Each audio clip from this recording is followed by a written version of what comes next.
So I love stories. Books have been a big part of my life since my early childhood. My parents read to my siblings and I pretty much every night. They read us bedtime stories before we were sent off to bed. As the family became older, we started the tradition of reading. After supper, my dad would normally read a chapter or two or more if we twisted his rubber arm from books like J.R.R. Tolkien's Lord of the Rings. And then, of course, as I got older myself and began to read, I spent many a happy hour lost in a book, even when I probably should have been doing school or chores. Books, stories are a wonderful thing. And I know many of you, like me, are voracious readers, even more voracious readers than me. So I want to ask you, what do you think the most important part of a story is? Is it the beginning, where people are introduced to the characters in the story? Is it the rising action as the problem becomes apparent and things become dire? Is the climax the most important part? Or is it the conclusion, the resolution of the story? So I'm going to ask for a show of hands. Who thinks the most important part of a book is the beginning? Okay, we've got a few people. How about the rising action, where things get worse and worse and worse? A few people connect with that. Good. How about the climax of a story? That big final battle. It's the exciting part of a book normally. A few people love that part. Fantastic. How about the conclusion? Okay. Like most of you, I feel the conclusion for myself is the most significant part. Because if you've ever had the unpleasant experience of being invested in a book, sinking hours into it, being excited about it, only to find that that final chapter gets flubbed by the author and it's a most disappointing, unsatisfying conclusion to the story, it makes the whole experience almost worthless. But if it is concluded well, isn't that what you remember even after you've forgotten most of the story? How things were wrapped up. Well, today as we look at Genesis chapter 9, we are looking at the conclusion of the story of the flood. How things are wrapped up. We're going to see how the flood brought a new beginning for humanity. But it did not remove the stain of sin from the hearts of men. The first 3 verses of chapter 9 says, "And God blessed Noah and his sons and said to them, Be fruitful and multiply and fill the earth. The fear of you and the dread of you shall fall upon every beast of the earth and upon every bird of the heavens, upon everything that creeps on the ground and all the fish of the sea. Into your hands they are delivered. Every moving thing that lives shall be food for you. And as I gave you the green plants, I give you everything." And so here we have God giving an incredible blessing to Noah and his sons. He is in fact reiterating in many ways the blessing that he gave to Adam and Eve in Genesis chapter 1. If we go to Genesis 1 verse 28 and 29, there we read, "And God blessed them, and God said to them, Be fruitful and multiply and fill the earth and subdue it. And have dominion over the fish of the sea, and over the birds of the heavens, and over every living thing that moves on the earth. And God said, Behold, I have given you every plant yielding seed that is on the face of the earth, and every tree with seed in its fruit. You shall have them for food." Do you see the parallels? Very similar. God is reiterating the command to be fruitful and multiply and fill the earth. I also hope you noticed there's some differences, isn't there? But we're going to come back to that in a second. Why would there be the need for God to reiterate to Noah and his children, "Be fruitful and multiply and fill the earth"? What has just happened? All right. Almost the whole of the human population has been wiped out through the flood. If you go back to the beginning of Genesis chapter 6, you see that when man had multiplied and filled the earth, They had done that. There had been a multiplication. However, because of the wickedness of man, because every inclination of his heart was evil, because of the violence and corruption, God had stepped in and wiped out most of humanity. All the work that had been done in multiplying and filling the earth, in essence, was undone by the flood. That it was undercut. And so now that the flood has happened, God reiterates the blessing to multiply and fill the earth. And not only does he bless them and give them this command, but then he provides for them so that they will have food for their families. And we see that even in Genesis 1:28 and 29. What did God provide for Adam and Eve and for their kids as they multiplied and had families? What were they to eat? They were to eat fruit. They were to eat the plants, every green thing. And Noah's given every green thing too. But something's changed. You see, with Adam and Eve, they were told to have dominion over the fish of the sea, over the birds of the heavens, and over every living thing that moves on the earth. What about Noah and his sons? It goes beyond dominion, doesn't it? God says, into your hands they are delivered. In other words, Noah and his descendants now have the power of life and death over animals. They are allowed to eat them. It's very providential then that God puts the fear of man in animals. I can think of two significant reasons for that. First, animals, if they weren't afraid of people, probably would have gone extinct pretty fast, don't you think? Unfortunately, we have not always done the best job of stewarding the resources God has given us. A lot of animals have gone extinct. Think how quickly that would have happened if they weren't afraid of us. Now, I know a few of you are hunters. At the beginning of the deer season, is it pretty easy to find deer during the hunting season? Especially if you're bow hunting during the rutting season. They're all over the place. How about later during the rifle season? How easy is it to find deer then? They get pretty scarce. They get wily. They recognize that they're being hunted. They bed down before first light. They normally don't move much until after dusk. They're good at avoiding hunters. And so the fear of man being on animals is a good thing for the animals. And guess what? It's also a good thing for us. I don't know if you've noticed, compared to a lot of the creatures that God has made, we're not particularly strong or dangerous. We don't have tooth or claw or thick fur. If we were to go toe-to-toe with the black bears in our area, how would we fare? Poorly. And that's the black bears. There are much bigger creatures than that. And so it is a good thing that God put the fear of man on animals. And yet they are given into our hands for food. And so God has provided for mankind as He's told them to multiply and fill the earth. But there's also boundaries on that command, is there not? What are we not allowed according to this passage? The blood. We're not to eat the flesh with the blood in it.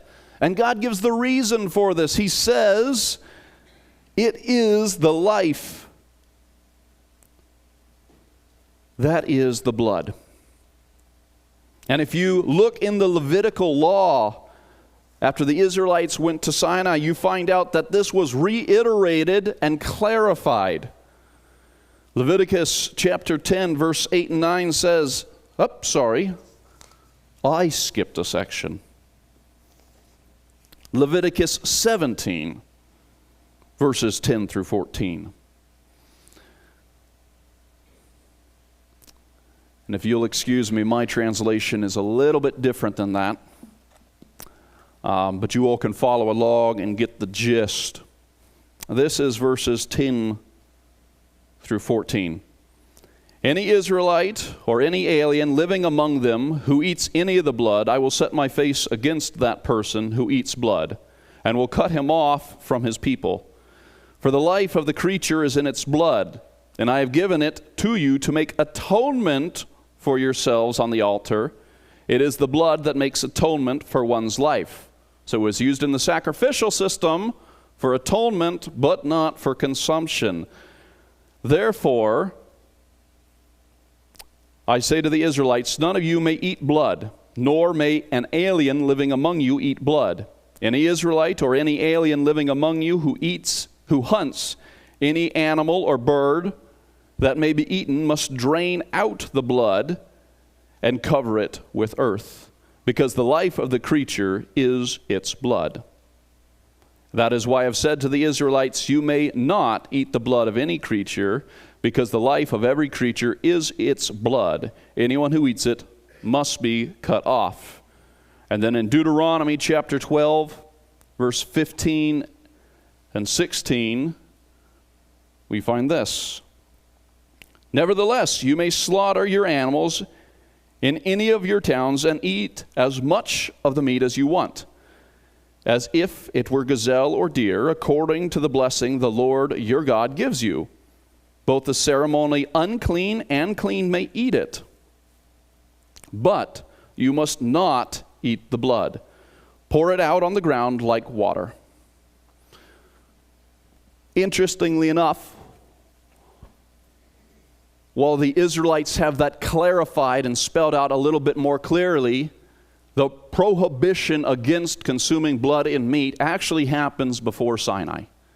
It happens before the law is given. There is a respect that needs to be given for the fact that God gave life to animals, and while we are allowed to kill them and eat them, we need to respect that that life came from God. He is the creator. He is the source of all life.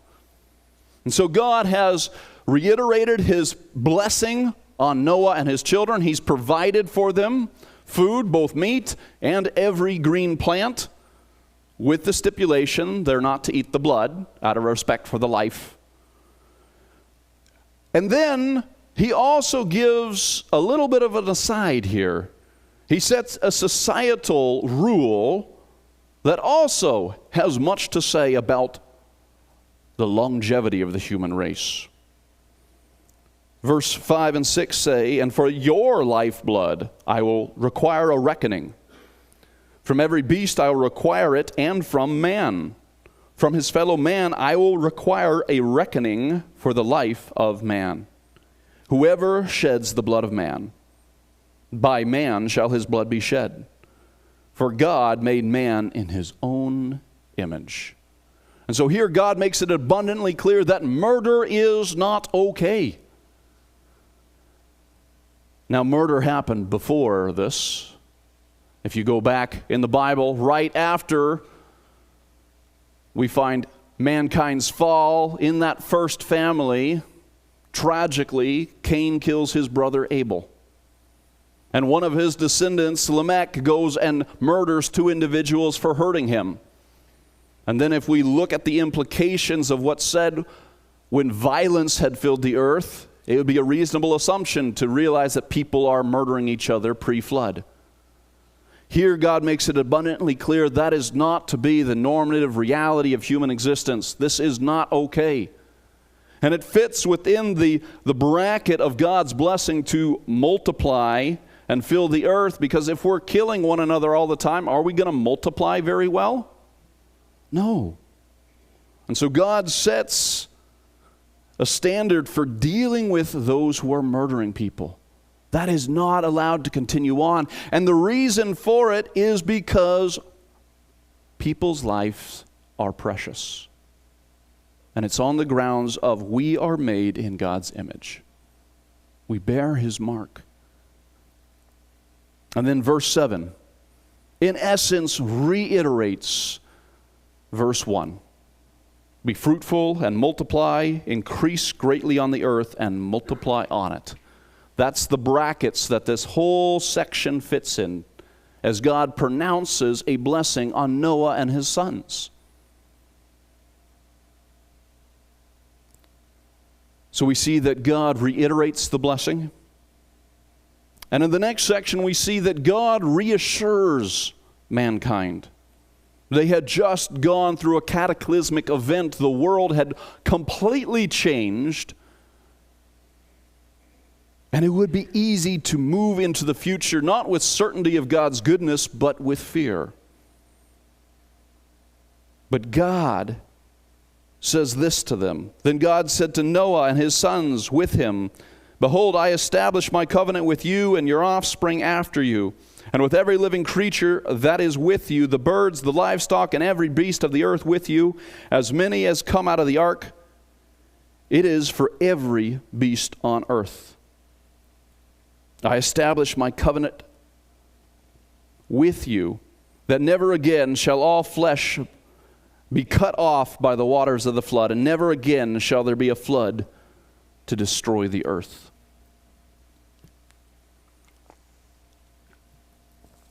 So here we have God making a very clear promise with Noah, with his sons, and interestingly enough, every creature that was on the ark.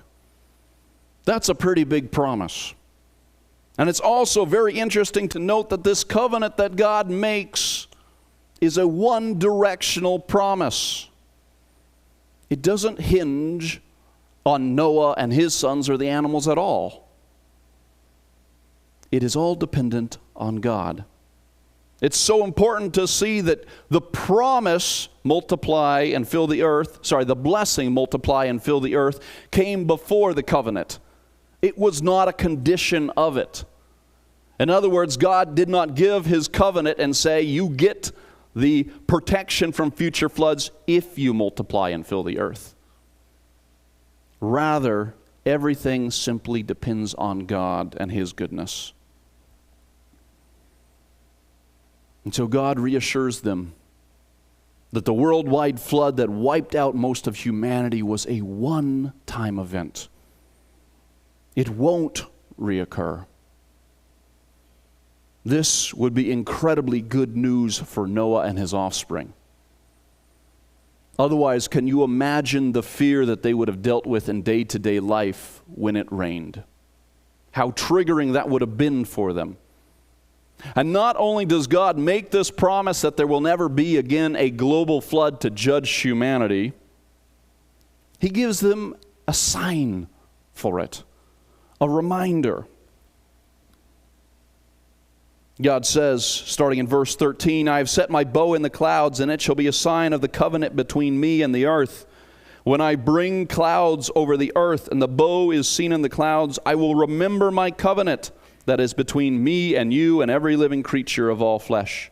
And the waters shall never again become a flood to destroy all flesh. When the bow is in the clouds, I will see it and remember the everlasting covenant between God and every living creature of all flesh that is on the earth." So God has reassured Noah and his children, his sons. He has reassured the creatures that came out of the ark, and then he gives them a sign for it. The sign doesn't make it happen, but is a reminder of the promise. Much like a wedding ring does not make a couple married, but it is a sign of their marriage. And so what God does is he gives special meaning to the rainbow. You see, the word bow that is used here is the same word for the weapon bow. A weapon that you would use to wage war. And in many ways, God had waged war against humanity because of their sin through the pouring down of rain and the water that came up. But now that bow is hung up in the sky. Furthermore, rainbows happen after a big storm. As the sun shines through a dark cloud and the moisture, that is when we get the rainbow in the sky. Can you imagine how reassuring that was to Noah's children when they would see the rainbow in the sky and be reminded that God has not forgotten them, that he has remembered his promise. And it wasn't a small sign. It's a lovely thing to go out after a great storm. And as you smell the freshness of the rain, to look up in the sky, and blazoned across the sky is a rainbow or even a double rainbow. You can see it for miles around. It is a clear sign, not a little thing.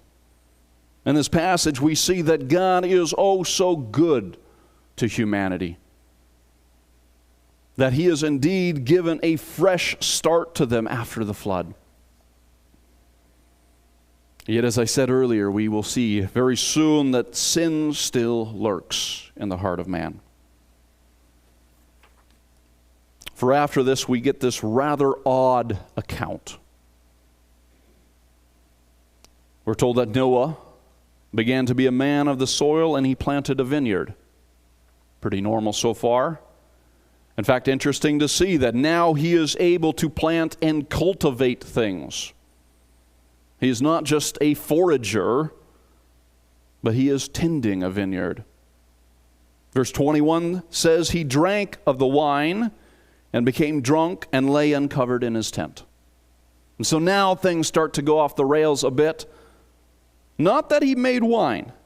I think we have to be very clear, and I understand there's a variety of opinions on this, whether we think wine is a good thing or not, but we do need to recognize that biblically it was not prohibited. Rather, it was actually seen as a blessing from God.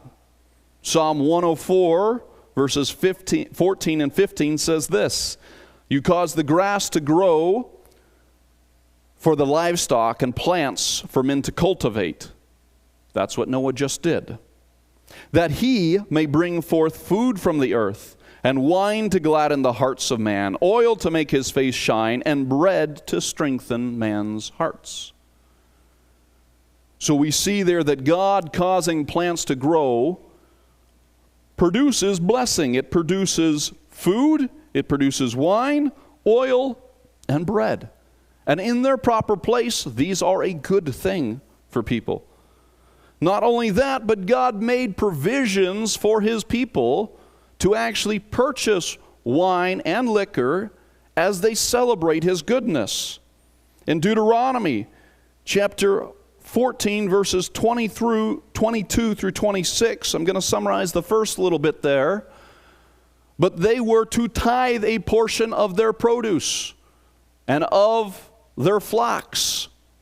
And they were to take that tithe and they were to go to the place where God had His tabernacle and later His temple and have a celebration, to have a feast. But God recognized that they might not be able to carry that tithe a great distance. God might bless them so much, or the place might be so far away, that the only reasonable thing would be to sell that portion of the tithe and then to take the money with them to the tabernacle. And then this is what they were to do, picking up at verse 26.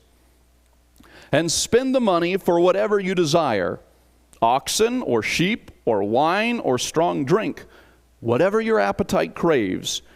You shall eat there before the Lord your God and rejoice, you and your household. And so in and of itself, the Bible doesn't treat wine as problematic. It's like a tool in a toolbox. You can use a hammer to build a house. You can use it to tear down a house. The Bible also does give warnings, though, against overindulgence in wine. It recognizes that it can be problematic. In fact, the priests were prohibited from drinking before they went on duty. This is what we find in Leviticus 10, verses 8 through 10. And the Lord spoke to Aaron, saying, drink no wine or strong drink, you or your sons with you, when you go into the tent of meeting, lest you die. It shall be a statute forever through your generations.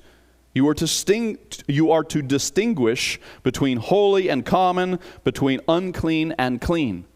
And if you look at the background of that passage, you find that a couple of Aaron's sons had actually gone and offered unsanctioned incense before God, and God struck them dead. The implication is, if the priests were to go about their duties drunk, they would not be able to distinguish what was right and wrong, and doing that in God's presence would bring harsh consequences. And so they were to be very careful. And then Proverbs also recognizes that out of control Consuming alcohol is a problem. Proverbs 23 verses 29 through 32 says, "Who has woes? Who has sorrow? Who has strife? Who has complaining? Who has wounds without cause? Who has redness of eyes? Those who tarry long over wine. Those who go to try mixed wine. Do not look at wine when it is red, when it sparkles in the cup and it goes down smoothly. In the end it bites like a serpent and stings like an adder." In other words, wine can have very negative effects on our life. And Ephesians 5 verse 18 says, "And do not get drunk on wine, for that is debauchery, but be filled with the Spirit." So biblically, it seems very clear that wine could be a blessing, but it also had inherent dangers. And we see that in Noah's life. And it's interesting that when this is written, there's not really any judgment made about Noah's actions. It's simply a reporting of facts. He planted a vineyard, he drank wine, he got drunk. But we do see a negative outcome. He lays uncovered in his tent. That should have been the end of it. I mean, after all, he was at least in his own tent.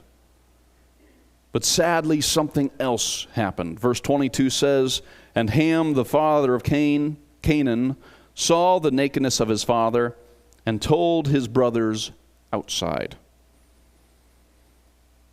On the face of it, that seems like a small thing. Awkward, but a small thing. In fact, some, as they've looked at this and then looked at the curse that is pronounced on Ham's son Canaan as a result, go, well, something more must have been going on than what is plainly obvious in the text.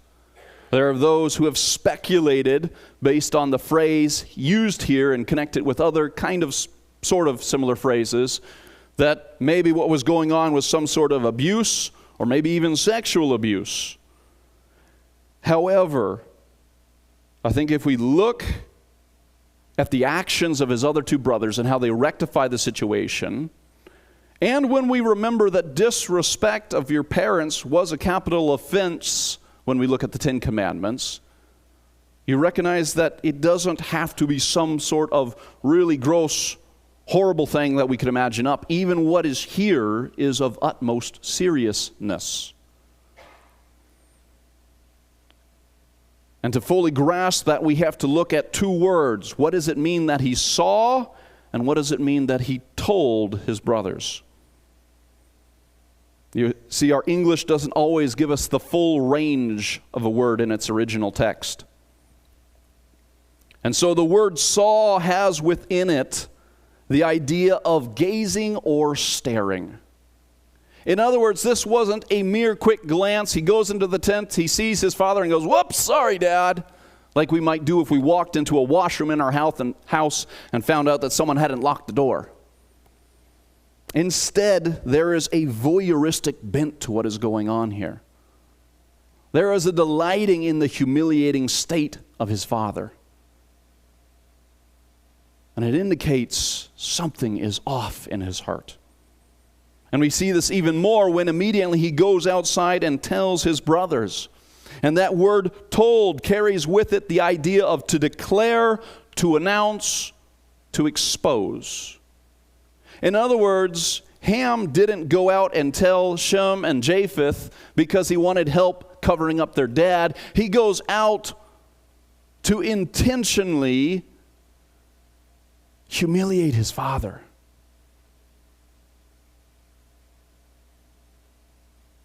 This is a sad state. And we don't know why. We don't know what was going on in their relationship. We don't know any of the details, but we do know what happened here.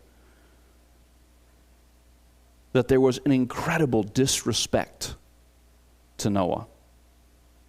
Thankfully, the other two sons respond in an honorable way. They, in fact, go out of their way to protect the dignity of their father.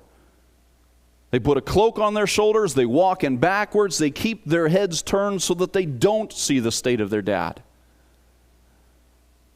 Where Ham stares and gazes, They're careful to prevent even a glance. Where Ham goes and exposes his dad to humiliation, Shem and Japheth restore dignity. And the result is that when Noah wakes up, he curses not Ham, but Canaan. The text doesn't really make clear why. We could speculate that in the earlier part, who does God bless? Noah and his sons. So there's already a blessing on Ham. Perhaps there was a degree of poetic justice that Ham, his youngest son, dishonors Noah, and so Canaan, Ham's youngest son, is the one who has this curse fall on him. But we simply don't know. We also see that a blessing is pronounced. Interestingly enough, the blessing isn't on Shem directly, but rather Noah says, "Blessed be the Lord, the God of Shem." And then he goes on to bless Japheth. Now, in the past, earlier in the Bible, we've seen curses pronounced and blessings pronounced. But they've been pronounced by God. And God, of course, is authoritative when He speaks. It's a little hard to discern what is going on with this both curse and blessing that Noah pronounces. Does it carry authority? Does it carry the weight of God's voice? Is it prophetic? Or is it a prayer requesting judgment? We don't know, but it is interesting to see that this does set a trajectory for the generations that come. Canaan is the one who then populates the land of Canaan, and they are driven out by the Israelites. The Israelites are in fact to wipe them out. And the Israelites would be of the line of Shem. And Japheth, in many ways, becomes the forefather of the Gentiles, especially the Greeks and the Romans. Who does the gospel go to very quickly after it leaves Jerusalem, Judea, Samaria, and Israel? It goes to the Greco-Roman world. But as I said, we don't know for sure whether this passage is prophetic or it's simply speaking to characteristics that were already at work in the lives of the kids. Whatever the case may be, we see continued brokenness in this passage. We see families that are not functioning as they ought. That rather than being careful with what God has given, Noah is careless. Rather than protecting the dignity of his dad when he is exposed, Ham continues to deride him and publicly make it known. It's a sad state. And in many ways, as this story concludes, we're left with the realization that this isn't a full conclusion after all, much like a book or a movie that ends with the words, "to be continued." Some of us hate those words so much, don't we? It's like, no, it's not done yet. And that's what the rest of the Bible gets into, is the story of how God continues to work in the lives of humanity, in particular through the line of Shem. How He chooses a people for Himself. And how through that line comes the serpent crusher that God had promised to Adam and Eve. And so here we see the conclusion of the story of what was happening before the flood. We see how God is wrapping up the section that applies to all of mankind, and from here on begins to focus very much on the people that He will call for Himself. So then, as we reflect on this passage, both the goodness of God that we see as He provides a new beginning, but also the ongoing presence of sin in the lives of Noah and his children, how do we apply a passage like this to our life? What's the relevance? Well, I think we see two spheres of application. The first is our relationship with God, and then we see our relationship with one another. See, in the beginning of chapter 9, we see God reinstate His blessing on humanity. Be fruitful and multiply. He reiterates that promise that He had made to Adam and Eve. God gives great blessings. The question is, do we recognize His grace and care in our lives, or do we fixate on the hardships we've gone through? Noah and his sons could be so grateful for God's reiteration of that blessing, or they could be locked into the trauma of going through the flood. And I don't think we can downplay how traumatic that would have been. Additionally, we see God's gracious care for Noah and his family as He provides for them, both structures for society as well as provision for their daily lives. Do we thank God for His provisions for us, or do we become stuck on the things that He has chosen not to give? Thinking back to even the Garden of Eden, all the plants in the garden are given to them for food except one. Where do they end up going? That one. And like Adam and Eve, it is so easy for us, rather than seeing the gracious care and provision of God, we grumble about what we don't have. But we have the opportunity for thankfulness. And then we saw how God reassured Noah and his children that the flood was a one-time thing. He gave them a promise so that they didn't have to live in fear of another flood. Throughout the Bible, we have promise after promise from God. Do we trust His promises, or do we let fear control our lives? All of that is in the realm of our relationship with God. But then, we also relate to one another.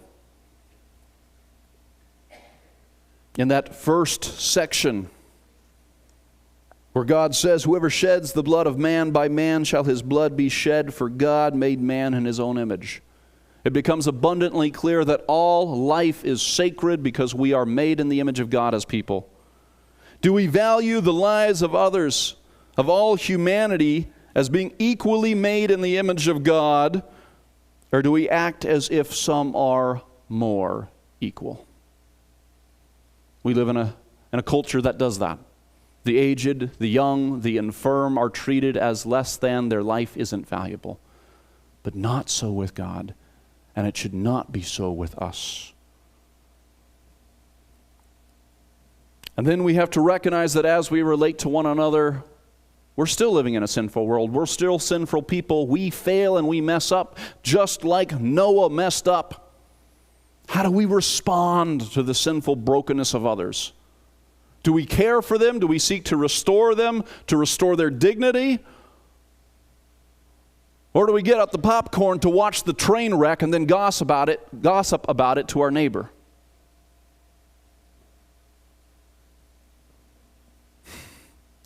We can't be people who are repeating what Ham did. Rather, we need to emulate the actions of Shem and Japheth. You know, 1 Peter chapter 4, verse 7 and 8 says, "The end of all things is at hand. Therefore be self-controlled and sober-minded for the sake of your prayers. Above all, keep loving one another earnestly, since love covers over a multitude of sins." As believers, as we care for our fellow brother and sister in Christ, we will inevitably see areas where they mess up. And we have the choice: do we gawk, do we judge, do we vilify them, or do we seek to restore them and cover over that sin with love?